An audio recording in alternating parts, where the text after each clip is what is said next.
اللہ کے نبی صلی اللہ علیہ وآلہ وسلم نے صحابہ اکرام کے ساتھ مل کر مدینے کے سامنے ان دو پہاڑوں کے درمیان جو ہے وہ خندق کھودنے کا عمل شروع کیا۔ یہ خندق جو ہے کم و بیش 20 دن کے اندر 32 میٹر لمبی یہ خندق جو ہے صحابہ اکرام کے ساتھ نبی صلی اللہ علیہ وسلم نے کھودی۔ اس خندق کے کھودتے ہوئے پڑھنے سے لائق واقعات ہیں جو پیش آئے۔ اللہ کے نبی صلی اللہ علیہ وآلہ وسلم جو ہے وہ 7 مزدوروں کی طرح صحابہ کے ساتھ مزدوروں کی طرح کام کیا، اور اتنی قلت سی خوراک کی کہ ایک صحابی اللہ کے نبی صلی اللہ علیہ وآلہ وسلم کے پاس آ کر کہتے ہیں، اے اللہ کے نبی صلی اللہ علیہ وسلم، بھوک کی وجہ سے میرا یہ عالم ہے کہ یہ دیکھیے میں نے اپنے پیٹ کے اوپر پتھر باندھا ہوا ہے۔ تو اللہ کے نبی صلی اللہ علیہ وآلہ وسلم نے اپنی چادر اٹھا کر دکھایا کہ تم نے ایک پتھر باندھا ہے، دیکھو میں محمد صلی اللہ علیہ وسلم نے 2 پتھر باندھے ہوئے ہیں۔ اس بھوک اور شدید پریشانی اور غم کے عالم میں اللہ کے نبی صلی اللہ علیہ وآلہ وسلم نے صحابہ کے ساتھ جو ہے خندق کھودی، اور اپنے بیوی بچوں کو اور بوڑھے لوگوں کو مسلمانوں نے بنو قریظہ کی جانب، اپنے مدینہ کی پچھلی جانب جہاں بنو قریظہ والے آباد تھے، وہاں اللہ کے نبی صلی اللہ علیہ وسلم نے قلعوں کے اندر اور گھروں کے اندر ان کو جو ہے وہ چھوڑ دیا۔ اس کی وجہ یہ تھی کہ مسلمانوں کا، جیسا کہ میں نے پہلے ذکر کیا، بنو قریظہ والوں کے ساتھ معاہدہ تھا، اور اس معاہدے کے پیش نظر بنو قریظہ کی طرف سے مسلمانوں کو یہ تھا کہ ان سے ہمارا معاہدہ ہے، یہ یہاں سے حملہ نہیں کریں گے، لیکن خدشہ بہرحال موجود تھا کہ یہ بھی یہودی ہیں اور کسی وقت بھی معاہدہ توڑ سکتے ہیں، لیکن اس کے علاوہ کوئی اور چارہ بھی نہیں تھا۔ اللہ کے نبی صلی اللہ علیہ وآلہ وسلم نے خندق کھودی، صحابہ اکرام نے 20 دن کے اندر مسلمانوں کے آنے سے پہلے اس دوران منافقین نے انتہائی مایوس کن حالات جو ہے وہ پیدا کر دیے، انتہائی مایوس کن۔ میں چند ایک واقعات جو ہے وہ ذکر کرنا چاہوں گا ایمان افروز۔ صحابی کہتے ہیں کہ 2 دن تک ہم کچھ نہیں کھا سکتے تھے۔ ایسے واقعات بھی یعنی پیش آئے، کیونکہ ادھر سے لشکر چل پڑا ہے، ادھر سے لشکر چل رہا ہے اور ادھر سے یہ خندق کھود رہے ہیں۔ حضرت جابر رضی اللہ تعالیٰ عنہ فرماتے ہیں کہ ایک دن میں نے اللہ کے نبی صلی اللہ علیہ وسلم کو دیکھا تو مجھے آپ صلی اللہ علیہ وآلہ وسلم انتہائی کمزور اور بھوک کی شدت کے انتہائی آثار اللہ کے نبی صلی اللہ علیہ وسلم کے چہرہ مبارک پر نظر آئے۔ میں گھر گیا، میں نے اپنی بیوی کو کہا کہ بتاؤ کچھ سامان پڑا ہے؟ اس نے کہا یہ جو پڑے ہیں تھوڑے سے، اور ایک بکری ہمارے پاس جو ہم نے پالتو رکھی ہوئی ہے۔ وہ کہتے ہیں کہ میں نے اس کو کہا کہ ٹھیک ہے، تم یہ جو ہے یہ ان کو صاف کرو، اور وہ بکری جو ہے وہ آپ نے ذبح کی، اور کہتے ہیں کہ میں نے یہ سوچا اپنی بیوی کے ساتھ کہ اللہ کے نبی صلی اللہ علیہ وآلہ وسلم کی میں دعوت کروں گا۔ تو بیوی کہنے لگی کہ دیکھ لینا یہ سامان کتنا کو ہے، اتنے کو لوگ بلانا جتنے کہ یہ کھا بھی لگے، میری بےزتی نہ کروا دینا، کھانا پورا نہ آئے تو خواتین کی بےزتی ہوتی ہے نا، یہ اچھا نہ پکا ہو تو وہ حضرت جابر کہتے ہیں کہ میں چپکے سے گیا اور جا کر میں نے اللہ کے نبی صلی اللہ علیہ وآلہ وسلم کے کان میں قریب ہو کے کان میں کہا، اللہ کے نبی صلی اللہ علیہ وسلم تھوڑے سے جو ہیں اور اتنی کے جو ہے وہ ایک بکری کا سالن ہے، آپ اپنے کوئی قریبی 8-10 بندے لے کر نا تو میرے پاس آ جائیں، آج آپ کی دعوت میرے پاس۔ تو جابر کہتے ہیں کہ جب میں نے نبی صلی اللہ علیہ وسلم کان میں کہا تو آپ صلی اللہ علیہ وسلم نے کہا، وہ خندق والو آج ساروں کی دعوت جابر کے گھر ہے۔ تو وہ کہنے لگے کہ جابر کہتے ہیں کہ میں نے اسی وقت سوچا کہ لو میری خیر نہیں۔ کہتے ہیں کہ میں گھر گیا، میں نے اپنی بیوی کو کہا کہ ایسے نبی صلی اللہ علیہ وسلم نے تو سارے خندق والوں کو دعوت دے دی ہے۔ تو میری بیوی میرے اوپر برس پڑی کہ تجھے تو عقل ہی نہیں ہے، تجھے میں نے بتایا بھی تھا کہ اتنے کو آدمی بلانے ہیں، تو نے سارے ہی بلا لی ہیں، تنہیں گالی نہیں کرنی آئی ہونی۔ تو وہ کہنے لگے کہ میں نے اس کو سمجھایا کہ نہیں یہ نبی صلی اللہ علیہ وسلم نے دعوت دی ہے، تو جس نے دعوت دی ہے وہ دیکھا جائے گا۔ تو خیر اللہ کے نبی صلی اللہ علیہ وسلم تشریف لائے، آپ صلی اللہ علیہ وآلہ وسلم نے اپنا لعاب مبارک اس ہنڈیا میں ڈالا، اور حضرت جابر کی زوجہ کو کہا، اپنی زوجہ کو وہ ہنڈیا چولہے سے نہیں اتارنی، اور جو میں اللہ کے نبی صلی اللہ علیہ وسلم اپنا لعاب ڈالا اور ان کو کہا کہ اس سے جو ہے وہ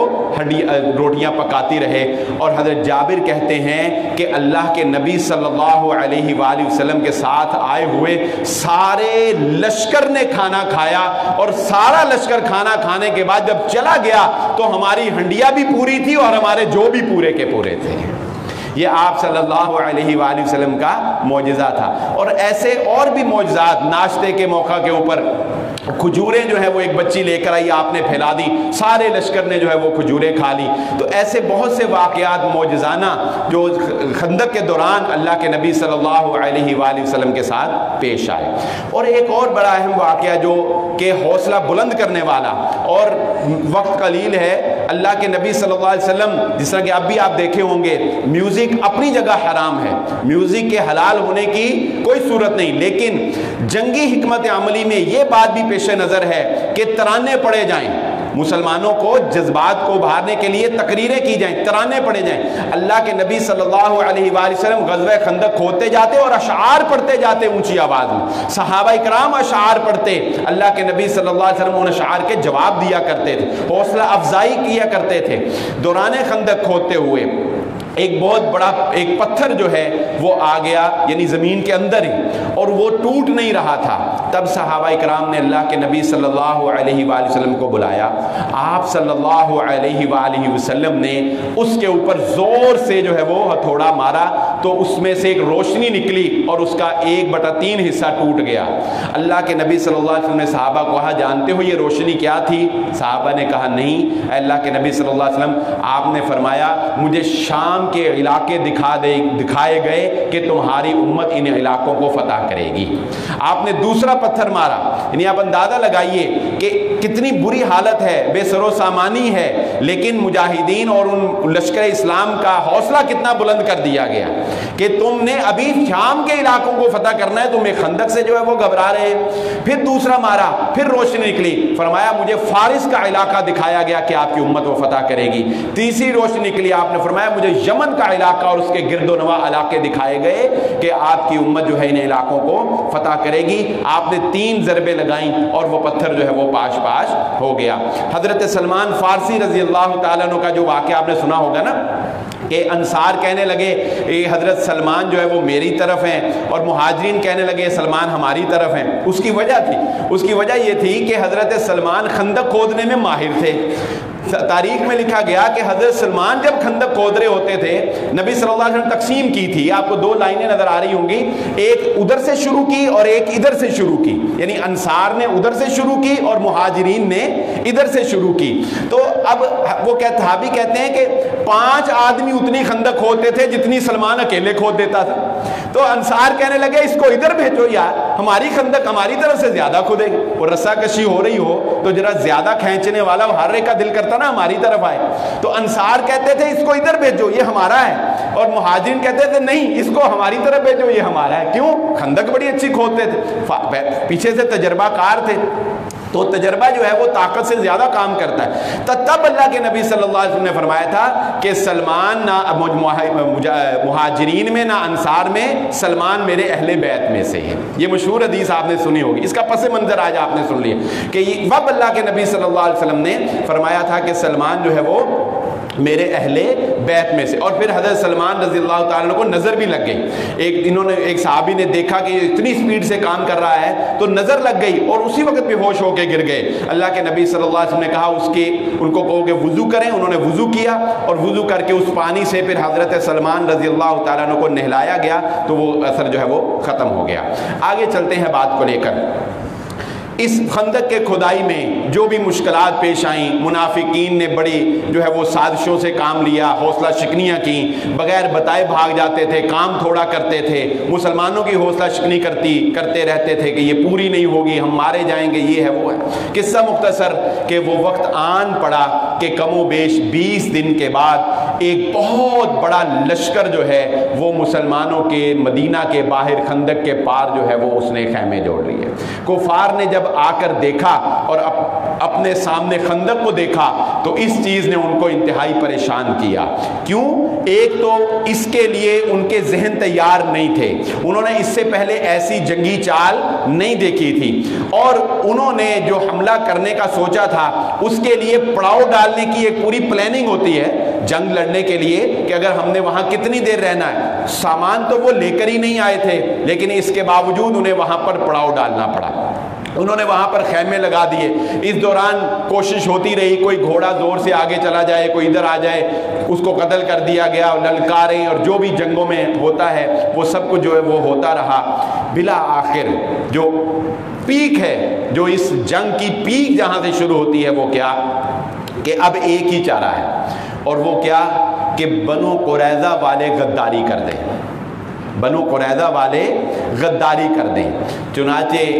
قریش کے سرداروں کی طرف سے اور عرب کے تمام سرداروں کی طرف سے بنو قریظہ والوں کو یہ پیغام بھیجا گیا کہ اس سے اچھا موقع اور کوئی نہیں ہوگا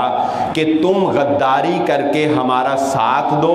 اور پیچھے سے مسلمانوں کے اوپر حملہ کر دو۔ جب تم پیچھے سے مسلمانوں کے اوپر حملہ کرو گے تو مسلمان حواس باختہ ہو جائیں گے، آگے سے ہم خندق کے کو بھر کے یا جیسے بھی عبور کر کے گاہے بگاہے ہم آگے سے جو ہے وہ حملہ کرنے کی کوشش کریں گے، اور اس طرح مسلمانوں کو ایک شکست فاش سے دوچار کر کے معاملے کو ختم کر دیا جائے گا۔ بنو قریظہ والوں نے پہلے تو جو ہے وہ ٹال مٹول سے کام لیا، لیکن جب پریشر زیادہ آیا تو انہوں نے معاہدے کو توڑ کر مسلمانوں سے بغاوت کر دی، معاہدے کو توڑ دیا اور قریش مکہ کا ساتھ دینے کے لیے تیار ہو گئے۔ اللہ کے نبی صلی اللہ علیہ وآلہ وسلم حالات سے باخبر تھے، آپ اپنے جاسوس بھیجتے تھے رات کے وقت میں، آگے واقعہ بھی آپ کو سناؤں گا حضرت حذیفہ بن یمان رضی اللہ تعالیٰ عنہ کا۔ اللہ کے نبی صلی اللہ علیہ وسلم نے 4 سرداروں کو اوس خزرج قبیلے کے حضرت سعد رضی اللہ تعالیٰ عنہ کو بھیجا اور ان کو کہا کہ جاؤ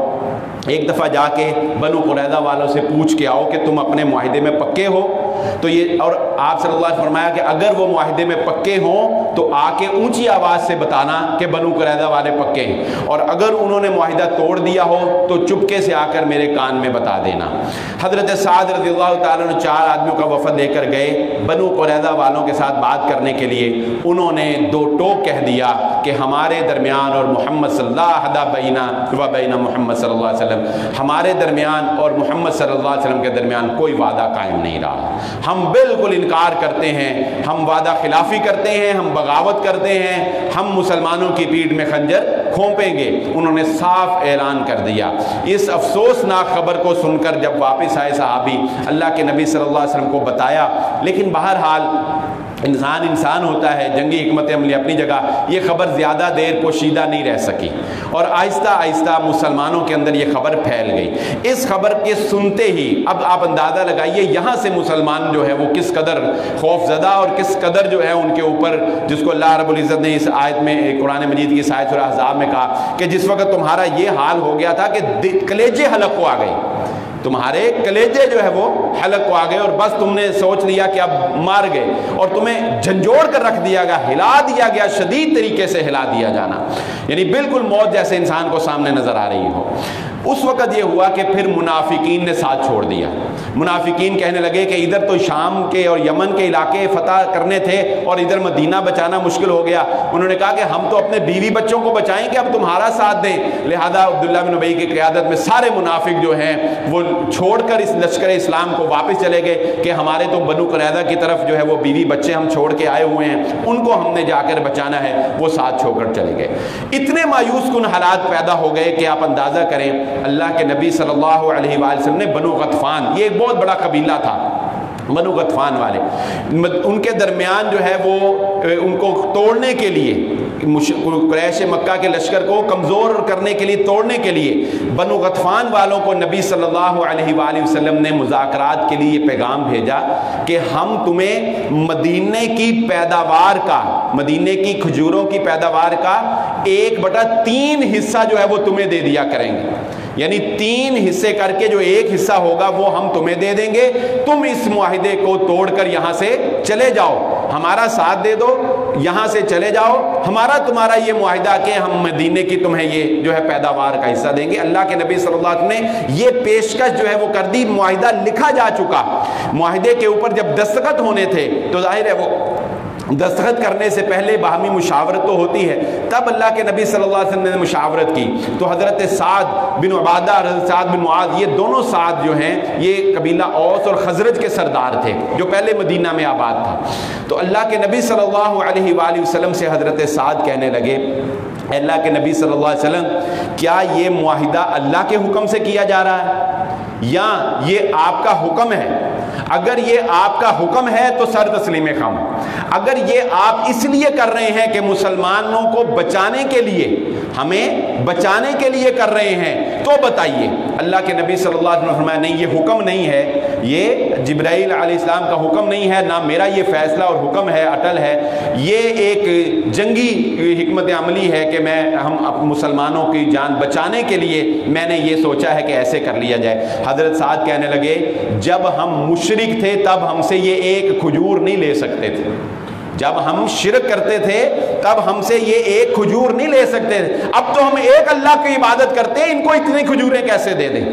ان کو اتنا مال جو ہے وہ ہم کیسے دے دیں۔ اللہ کے نبی صلی اللہ علیہ وسلم پوری دنیا سے ٹکرا جائیں، پوری دنیا سے ٹکرا جائیں، سمندروں دریاؤں میں آپ چلیں، آپ ہمیں پیچھے نہیں پائیں گے، ہم آپ کا ساتھ دیں گے، ہم آپ کا ساتھ دیں گے۔ تو اللہ کے نبی صلی اللہ علیہ وآلہ وسلم نے جب یہ حوصلہ دیکھا اور جب یہ ساتھ دیکھا اپنی عوام کا اور اپنے صحابہ کرام کا، تو اللہ کے نبی صلی اللہ علیہ وآلہ وسلم نے اس معاہدے کو منسوخ کر دیا۔ لیکن ہوا کیا، اس معاہدے کا بھی ایک فائدہ ہو گیا۔ اس معاہدے کا یہ فائدہ ہوا کہ جب بنو غطفان سے معاہدہ کرنے کے لیے نبی صلی اللہ علیہ وآلہ وسلم کی طرف سے کچھ آدمی جاتے تھے تو وہ جاتے ہوئے وہاں پر اسلام کی دعوت بھی دیتے تھے، لوگوں کو بتاتے تھے اسلام کے بارے میں۔ تو اس گفتگو کے دوران نعیم بن مسعود رضی اللہ تعالیٰ عنہ مسلمان ہو گئے، یعنی ایک آدمی نیوٹرل آدمی جو ہے، ادھر کا بندہ جو ہے وہ مسلمان ہو گیا، اور جب اس نے اسلام قبول کر لیا تو انہی کے ساتھ وہ اللہ کے نبی صلی اللہ علیہ وسلم کے پاس آ گیا اور اس نے آ کر کہا اے اللہ کے نبی صلی اللہ علیہ وسلم آپ مجھے بتائیے کہ میں آپ کی کیا خدمت کر سکتا ہوں۔ اب آپ اندازہ لگائیے گا کہ ایک آدمی نے جنگ کی کایا پلٹ کر رکھ دی۔ اللہ کے نبی صلی اللہ علیہ وسلم نے حضرت نعیم بن مسعود رضی اللہ تعالیٰ کو کہا کہ یہ جو بنو قریظہ اور قریش کے درمیان معاہدہ ہو گیا ہے اس کو توڑو کسی طرح، ان کے درمیان پھوٹ ڈالاؤ۔ اس نے کہا جی ٹھیک ہے۔ نعیم بن مسعود کے تعلقات بنو قریظہ کے سرداروں سے بڑے اچھے تھے، یہ بھی سردار آدمی تھے، یہ بنو قریظہ کے پاس گئے اور ان کو جا کر کہا کہ دیکھو قریش والے اور یہ سارے قبیلے والے تو آئے ہیں باہر سے حملہ کرنے کے لیے، کوئی بعید نہیں ہے کہ اگر شکست ہوئی تو یہ تو یہاں سے بھاگ بھوگ جائیں گے، تمہارا کیا بنے گا، تم نے تو ادھر رہنا ہے، مسلمان پھر تمہیں تو نہیں چھوڑنے لگے نا۔ بنو قریظہ والوں کو ڈرایا۔ انہوں نے کہا کہ ہاں یہ ہے کہ تم بنو قریظہ والوں قریش والوں سے کہو کہ بطور امانت یرغمال کے طور پر اور یقین دہانی کے طور پر اپنے 6 سرداروں کو ہمارے پاس دے کے جاؤ تحفظ کے لیے۔ قریش والوں سے بنو قریظہ والوں یہ ڈیمانڈ کرو کہ ہمیں یقین دہانی کے لیے کہ تم ہمارا ساتھ نہیں چھوڑو گے، اپنے 6 سردار ہمیں دو، ہم ان کو اپنے پاس رکھیں گے، پھر ہم تمہارا ساتھ دینے کے لیے تیار ہوں گے۔ چنانچہ انہوں نے یہ ڈیمانڈ جو کے لیے قاصد جو ہے وہ بھیج دیا۔ ابھی وہ ادھر سے قاصد جو ہے وہ چلا ہے تو یہ پہلے ہی حضرت نعیم بن مسعود رضی اللہ تعالیٰ عنہ جو ہے وہ پہنچ گئے، اور ادھر پہنچ کے قریش کے جو سرداران تھے ان کو اکٹھا کر کے اور بنو غطفان کے علاقے کو لوگوں کو کہا کہ میں بنو قریظہ سے ہو کے آیا ہوں، مجھے ان کی ہوا اکھڑی ہوئی لگ رہی ہے، وہ اپنے اس بد عہدی پر شرمندہ ہیں اور افسردہ ہیں، اور بعید نہیں ہے کہ وہ نبی صلی اللہ علیہ وسلم سے صلح کر لیں، اور صلح کرنے کا طریقہ انہوں نے یہ بنایا ہے کہ وہ تم سے 6 آدمی مانگیں گے، وہ تم سے 6 سردار جو ہیں وہ مانگیں گے، اور اس لیے مانگیں گے، تمہیں یہی کہیں گے کہ ہمیں بطور تحفظ کے دیے جائیں، لیکن ان 6 آدمیوں کو وہ نبی صلی اللہ علیہ وسلم کے حوالے کر کے آپ صلی اللہ علیہ وآلہ وسلم سے صلح کر لیں، آپ صلی اللہ علیہ وسلم سے صلح کر لیں۔ قریش والوں نے کہا بات تو اس کی ٹھیک ہے۔ قریش والوں نے اس سے بھی پہلے ایک اور عملی اقدام اختیار کر لیا، انہوں نے اپنا قاصد بنو قریظہ کی طرف روانہ کر دیا، کیا کہ بنو قریظہ والوں کو کہا کہ بس اب ہم سے اور انتظار نہیں ہو رہا، جنگ کا محاصرہ بہت طویل ہو چکا ہے، ہمارے لیے اب اور زیادہ راہ نہیں ہے، لہذا فوراً تم ادھر سے حملہ کرو اور ہم ادھر سے حملہ کرتے ہیں، آج فیصلہ کن جنگ ہوگی۔ جب یہ قاصد نے جا کر کہا تو بنو قریظہ والے کہنے لگے کہ ہم تو پہلے ہی تمہاری طرف یہ پیغام بھیجنے والے ہیں کہ پہلے اپنے 6 آدمی ہمارے حوالے کرو، وہ حضرت نعیم بن مسعود رضی اللہ تعالیٰ عنہ کی بات جو دونوں طرف تھی، جب انہوں نے یہ بات سنی تو ان کا فوراً جو ہے وہ دماغ جو ہے وہ کلک کر گیا، اور انہوں نے واپس آ کر جو ہے وہ قریش والوں کو بتایا کہ وہ تو اس طرح 6 آدمی مانگ رہے ہیں۔ چنانچہ ان دونوں کے درمیان اب پھوٹ پڑ گئی۔ ادھر قریش والے جو ہیں اب معاملہ یہاں رک گیا، ظاہر اب آگے موقع ملتا، مزید مذاکرات ہوتے تو شاید بات کھلی جاتی، شاید وہ جاسوس پکڑا ہی جاتا، لیکن اب معاملہ یہاں پر رک گیا، وقت مل گیا۔ اب نہ یہ حملہ کر رہے ہیں اور نہ ادھر سے بنو قریظہ والے حملہ کر رہے ہیں۔ بنو قریظہ والوں کو یہ ہے کہ وہ غداری نہ کر جائیں، اور ان کو یہ ہے کہ وہ غداری نہ کر جائیں، ہیں دونوں ہی غدار۔ جب وعدے کی پاسداری نہیں کرنی تو پھر دونوں کو ہی غداری کا خدشہ ہے۔ اور پھر اس دوران حضرت جابر رضی اللہ تعالیٰ نے وہ روایت بھی آج آپ کو سنا دوں، آپ نے اکثر شاید سنی ہو، جو اکثر آپ نے سنا ہوگا کہ بدھ کے روز جو عصر اور مغرب کے درمیان جو دعا کی قبولیت کا کہا جاتا ہے کہ بدھ کے روز عصر اور مغرب کے درمیان دعا قبول ہوتی ہے، وہ روایت اصل میں کیا ہے؟ حضرت جابر رضی اللہ تعالیٰ عنہ فرماتے ہیں کہ میں نے اللہ کے نبی صلی اللہ علیہ وسلم کو دیکھا کہ آپ نے سوموار والے دن سے دعا کرنا شروع کی ان کے خلاف، اور سوموار آپ دعا کرتے رہے، منگل کو بھی دعا کرتے رہے، حتیٰ کہ بدھ والے دن عصر کی نماز کے بعد اللہ کے نبی صلی اللہ علیہ وآلہ وسلم کی دعا قبول ہو گئی۔ تو یہ ایک صحابی کا اپنا ایک تجربہ کہہ لیں، انالیسز ہے، جس کو ٹھیک ہے ہم غلط نہیں کہہ سکتے، اگر کوئی اس پر عمل کرتا ہے تو ٹھیک ہے۔ وہ کہتے ہیں حضرت جابر کہ اس کے بعد میں نے یہ سوچ لیا کہ آج کے بعد میں نے کوئی بھی دعا منگوانی ہو تو میں بدھ والے دن عصر کے بعد دعا مانگا کروں گا۔ اور وہ کہتے ہیں کہ میں نے جب بھی اللہ سے کچھ مانگنا ہوتا، کوئی خاص دعا قبول کروانی ہوتی، تو میں بدھ والے دن عصر کے بعد بیٹھ جاتا دعا کرنے، مغرب تک دعا کرتا، میری دعا قبول ہو جاتی ہے۔ یہ ایک ان کا صحابی کا ایک تجزیہ۔ تو وہ دعا جو ہے یہ غزوہ خندق کی جو ہے وہ قبول ہوئی، اور وہ دعا پھر کیسے قبول ہوئی کہ پھر وہ سخت سردی کا موسم تھا، اور پھر اللہ رب العزت نے اس سخت سردی کے موسم کے اندر اس رات کو تیز آندھی جو ہے وہ بھیج دی۔ تیز آندھی آئی جس سے ان کے خیمے جو ہے وہ اکھڑ گئے، ان کے مویشی جو ہے وہ بپھر گئے۔ حضرت حذیفہ بن یمان رضی اللہ تعالیٰ عنہ، جن کا میں نے آپ کہا تھا کہ آپ کو جاسوسی کا واقعہ سناتا ہوں، وہ کہتے ہیں کہ وہ رات جو ہے بڑی سرد رات تھی، ٹھنڈی رات، اور لحاف میں ہم لوگ جو ہے وہ ایک دوسرے کے ساتھ چمٹ کے بیٹھے ہوئے، کسی کا اٹھنے کو دل نہ کرے۔ تو اللہ کے نبی صلی اللہ علیہ وسلم نے صحابہ اکرام کو مخاطب کر کے کہا گیا ہے، میرے صحابہ کون ہے جو جا کر قریش کے لشکر کی خبر مجھ کو آ کر دے گا؟ تو اب ایسے موقع، تابعداری فرما برداری اپنی جگہ، لیکن ایسے موقع پر کیا ہوتا ہے جب استاد کچھ شاگردوں کو کوئی ایسا مشکل کام کہہ دے تو وہ ہر ایک دوسرے کی طرف دیکھتے ہیں، ہر ایک دوسرے۔ تو حذیفہ کہتے ہیں کہ سارے صحابہ جو ہے وہ ایک دوسرے کی طرف دیکھ رہے ہیں کہ وہ کون اٹھے جی، اب کون اٹھے۔ خیر حضرت حذیفہ بن یمان رضی اللہ تعالیٰ فرماتے ہیں کہ پھر مجھے اللہ کے نبی صلی اللہ علیہ وآلہ وسلم نے منتخب کیا۔ وہ کہتے ہیں کہ میں اٹھا اور سردی ختم ہو گئی، میں اٹھا اور مجھے سردی لگنا ختم ہو گئی، میرا جسم بالکل، میرے لیے موسم بالکل نارمل ہو گیا۔ وہ کہتے ہیں کہ پھر میں اٹھا اور میں نے خندق کراس کی، اور میں دوسری طرف گیا تو میں نے دیکھا کہ ابو سفیان جو ہے وہ بھی اپنے اونٹ کے اوپر بیٹھا ہوا ہے، اور ہفڑا تفری مچی ہوئی ہے، اور خیمے الٹ پلٹ ہو رہے ہیں، تیز آندھی ہے، اور ان کا پورا لشکر جو ہے وہ بکھر چکا ہے۔ اور اگلے دن میں کہتے ہیں کہ میں اسی طرح واپس آیا، مجھے سردی بالکل نہ لگی، اور جب میں واپس آ کے اللہ کے نبی صلی اللہ علیہ وسلم کو پیغام سنایا تو سردی پھر لگنا شروع ہو گئی۔ یہ اللہ کے نبی صلی اللہ علیہ وسلم کا ایک معجزانہ عمل تھا۔ تو کہتے ہیں کہ اگلی صبح کو پھر جب ہم نے دیکھا جا کر تو لشکر بکھر چکا تھا، ہنڈیاں بکھری ہوئی تھیں، اور قریش جو ہے وہ ایک بہت بڑے لشکر کو جو لے کر آئے تھے ان کی وہ سازش جو ہے وہ ناکام ہو چکی تھی۔ اس طرح اللہ رب العزت نے مدینہ کی اس ریاست کے خلاف جو ایک عالمی سازش تھی، جو ایک پوری اقوام عالم کے قومیں جمع ہو کر جو مدینہ کی ریاست کو جو ہے وہ ختم کرنا چاہتے تھے، اس سازش کو اللہ رب العزت نے ختم کر دیا۔ لیکن یہاں پہ معاملہ ختم نہیں ہوا، وقت قلیل ہے، آخری بات سنا کے بعد ختم کر دوں گا۔ اس کے بعد باری آئی بنو قریظہ والوں کی، جنہوں نے غداری کی تھی۔ اللہ کے نبی صلی اللہ علیہ وآلہ وسلم نے پھر لشکر لیا اور بنو قریظہ کی طرف چل پڑے، اور ان کو امید تھی کہ محمد صلی اللہ علیہ وآلہ وسلم اب آتے ہی ہوں گے، کیونکہ قریش کا لشکر تو بھاگ چکا اور جا چکا۔ چنانچہ بنو قریظہ والوں کا محاصرہ کر لیا گیا۔ محاصرہ اتنا شدید تھا وہ اس کو برداشت نہ کر سکے، انہوں نے کہا کہ جو فیصلہ حضرت سعد رضی اللہ تعالیٰ عنہ ہمارے بارے میں کر دیں گے ہمیں وہ منظور ہوگا۔ یہ انہوں نے اس لیے کیا کہ قبیلہ اوس اور بنو قریظہ کے درمیان حلیفانہ تعلقات تھے، یہ دونوں ایک دوسرے کے حلیف تھے، دوست تھے،